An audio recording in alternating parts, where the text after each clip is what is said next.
তিনটি বদ অভ্যাসের কারণে মানুষ দ্রুত মারা যায়। এখন বলবেন যে আমরা জানি মৃত্যু জন্ম এগুলি নির্দিষ্ট বিষয়।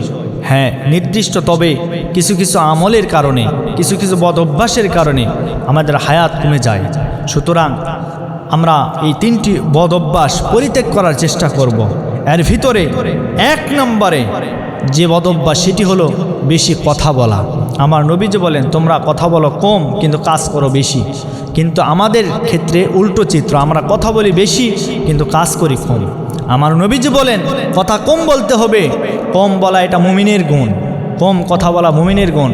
কারণ আপনার কথা বলার ভিতরে কখন কোন কথা বেরিয়ে যায় আপনি বুঝতে পারেন না। অনেক সময় অনেক মিথ্যা কথা আমাদের মুখ থেকে বের হয়ে যায়, কিন্তু মিথ্যা বলা একটি মহাপাপ। কিন্তু আমরা অনেক সময় এই কথাগুলি বলে থাকি। এজন্য আমার নবীজি বলেন তোমরা কম কথা বলবে কিন্তু কাজ করবে বেশি, আমল করবে বেশি। এই আমলের মাধ্যমে আল্লাহ রাব্বুল আলামিন তোমাদেরকে জান্নাত দিবেন। সুতরাং এক নম্বরে যে আমল আমাদেরকে করতে হবে সেটি হচ্ছে কম কথা বলতে হবে। দুই নম্বরে অতিরিক্ত খাওয়া যাবে না। অতিরিক্ত খাওয়ার কারণে মানুষ মারা যায় দ্রুত। তার কারণ এই পৃথিবীতে আমরা দেখেছি মানুষ খাইলেই মারা যায়, না খাইলে মরে না। একটা মানুষ যদি 3 দিন পর্যন্ত না খেয়ে থাকে তাহলে সে মারা যাবে না, সে বেঁচে থাকবে। কিন্তু একটা মানুষ কিছু কিছু খাবার আছে খাওয়ার পরে তাৎক্ষণিক মারা যাবে, এরকম ঘটনাও আছে। তাৎক্ষণিক মারা যাবে এরকম কিছু খাবারও আছে। সুতরাং বেশি খাওয়া যাবে না, নিয়মিত খেতে হবে। আর খাবারের সময় 3টা পদ্ধতি আমাদেরকে অবলম্বন করতে হবে। আমার নবীজির শেখানো যে পদ্ধতি এগুলি আমাদেরকে অবলম্বন করতে হবে।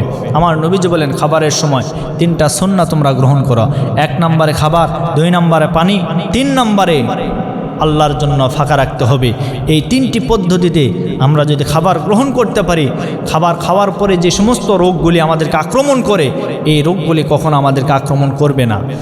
তার ভিতরে অতিরিক্ত খাবার খেলে মানুষের ডায়াবেটিস বেশি হয়।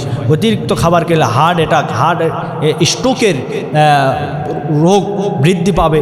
এই ধরনের আরও অনেকগুলি রোগ রয়েছে যেগুলি অতিরিক্ত খাবারের ফলে মানুষের শরীরে রোগগুলি প্রবেশ করে, মানুষের হায়াতকে কমে যায়, মানুষের হায়াত কমে ফেলে, এরপরে দ্রুত মানুষ মারা যেতে পারে।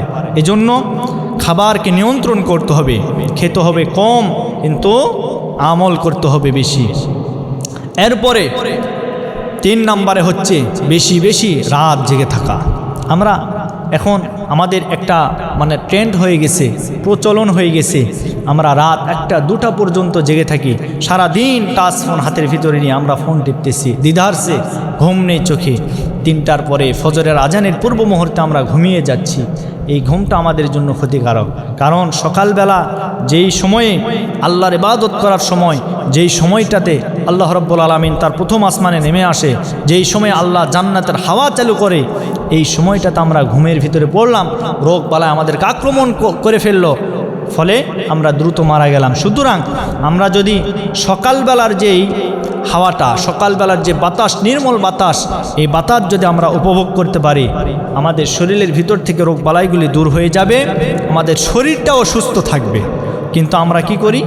আমরা সকালবেলায় ঘুমের ভিতরে থাকি। এজন্য এই 3টি বদ অভ্যাস আমাদেরকে পরিত্যাগ করতে হবে। 1 নম্বরে বেশি কথা বলা যাবে না। 2 নম্বরে বেশি খাওয়াও যাবে না। আর 3 নম্বরে রাত জেগে থাকা যাবে না। যত দ্রুত ঘুমানোর চেষ্টা করতে হবে।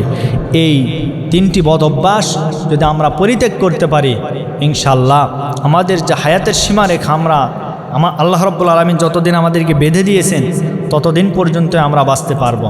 তবে এখানে কিছু নিয়ম হলো যে এই সময়ের ভিতরে যদি আমরা আল্লাহর নির্দেশনাকে, রাসূলের নির্দেশনাকে যদি ফলো করে চলি, আমাদের উপরে কোনো বালা মুসিবত, কোনো অসুস্থতা আমাদেরকে গ্রাস করবে না।